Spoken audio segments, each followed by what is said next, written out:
The ways that you're going to maximize the CPM that's available to you is by creating the right kind of categories or channels or really just groups of inventory and making those available to advertisers or agencies or even ad networks.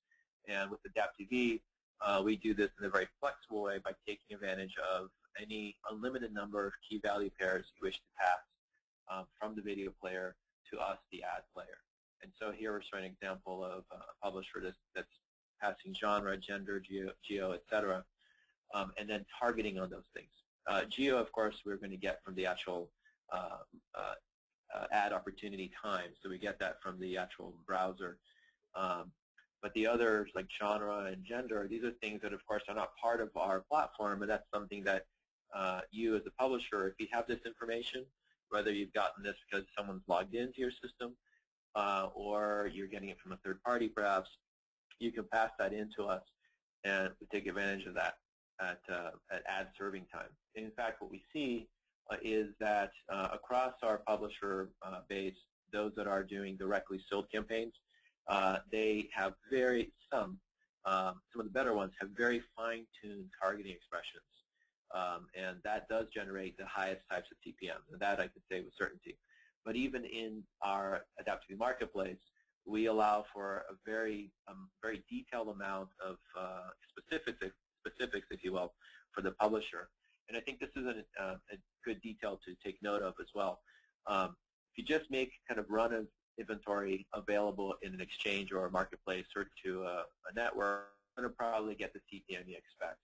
On the other hand, if you can work with a tool that allows you to be very specific, then not just by kind of context and category, but things such as, is it above and below the fold? Is it user-initiated view or auto-initiated view?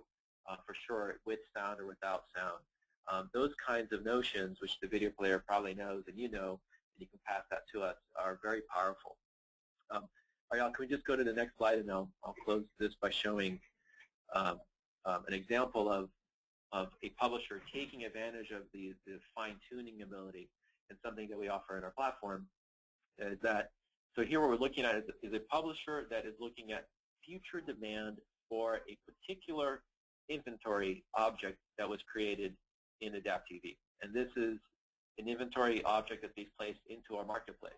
And I think what's really neat here is that we're actually able to tell a publisher that there is actually some resistance for this particular inventory object. Let's just kind of pretend. Maybe this is an inventory object that is in the sports category. It is user-initiated, and it is across maybe 3 or 4 domains. We're just making this up right now. But this is actual data that I've grabbed from one of our publishers.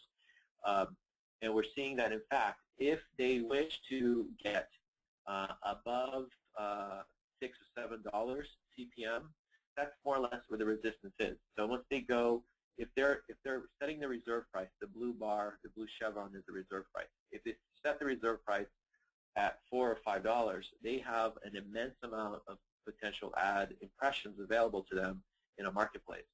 If they go above like 10, 11, or 12, we're seeing that in fact they have reduced the potential number of impressions for the next 7 days, this is, down to only about 10 to 15% of the maximum.